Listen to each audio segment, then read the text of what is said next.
Good morning વિદ્યાર્થી મિત્રો. આપણે ધોરણ 12 સાતમો પાઠ વસ્તી વિશે આપણે સમજૂતી મેળવી રહ્યા છે.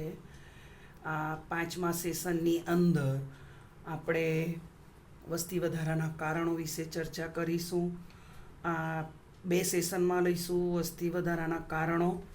ગયા સેશનમાં આપણે ગ્રામીણ અને શહેરી વસ્તી આંકડાકીય માહિતી આકૃતિ અને આલેખ દ્વારા જોયેલી. આમાં આ ચેપ્ટરની અંદર વિદ્યાર્થી મિત્રો આંકડાકીય માહિતી છે બધી યાદ રાખવાની છે. MCQમાં મોટે ભાગે આમાંથી આંકડાકીય માહિતી પણ પૂછવામાં આવે છે.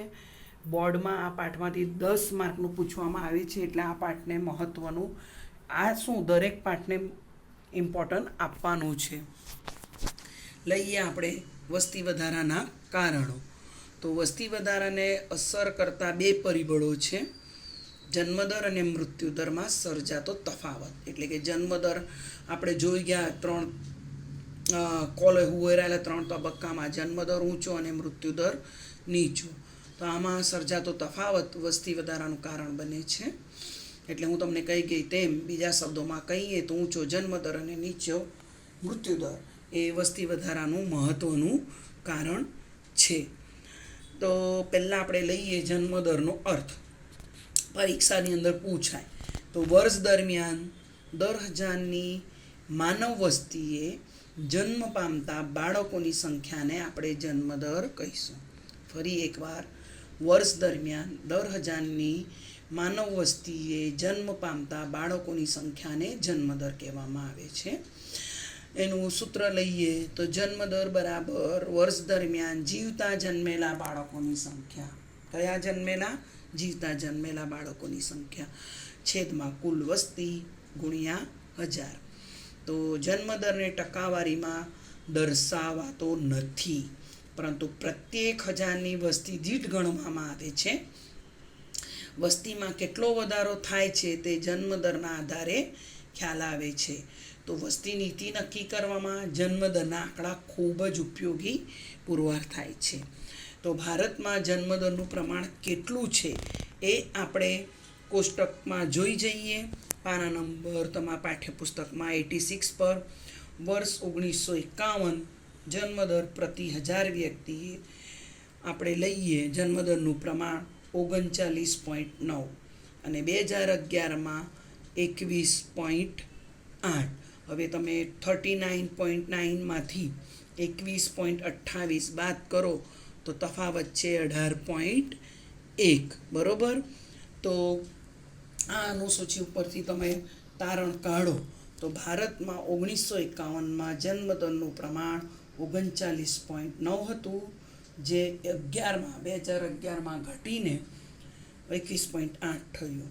તો હું તમને આગળ સમજાવી ગઈ તેમ 39.9 માઇનસ 21.8 તફાવત નોંધાયો 18.1. બરાબર? તો જે ધીમા દરે જન્મદરમાં ઘટાડો દર્શાવે છે, જેમાં મુખ્ય કારણોમાં આપણે તો હજુ પણ શિક્ષણનું નીચું પ્રમાણ, પુત્ર પ્રાપ્તિની ઘેલછા અને આવક સપાટી નીચી એ ગણાવી શકાય. બરાબર? તો જન્મદર એટલે શું એની વ્યાખ્યા હવે તમને આવડવી જોઈએ.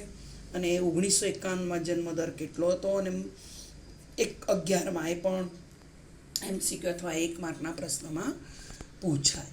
આગળ આપણે લઈએ મૃત્યુદરનો અર્થ.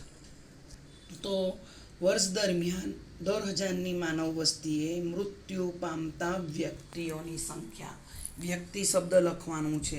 પરીક્ષાની અંદર તમે ઘરડાઓની સંખ્યા લો, એટલે કે ઘરડાઓની સંખ્યાને મૃત્યુદર કહે છે. એ નહીં, પણ વ્યક્તિઓની સંખ્યા. ફક્ત ઘરડાઓ જ મૃત્યુ નથી પામતા.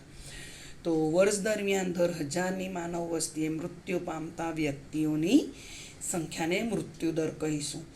તો મૃત્યુદરનું સૂત્ર છે મૃત્યુદર બરાબર 1 વર્ષ દરમિયાન મૃત્યુ પામતા માણસોની સંખ્યા, એટલે કે વ્યક્તિઓની સંખ્યા છેદમાં કુલ વસ્તી ગુણ્યા 1000. તો વસ્તીમાં કેટલો ઘટાડો થાય છે તે મૃત્યુદરના આધારે ખ્યાલ આવે છે.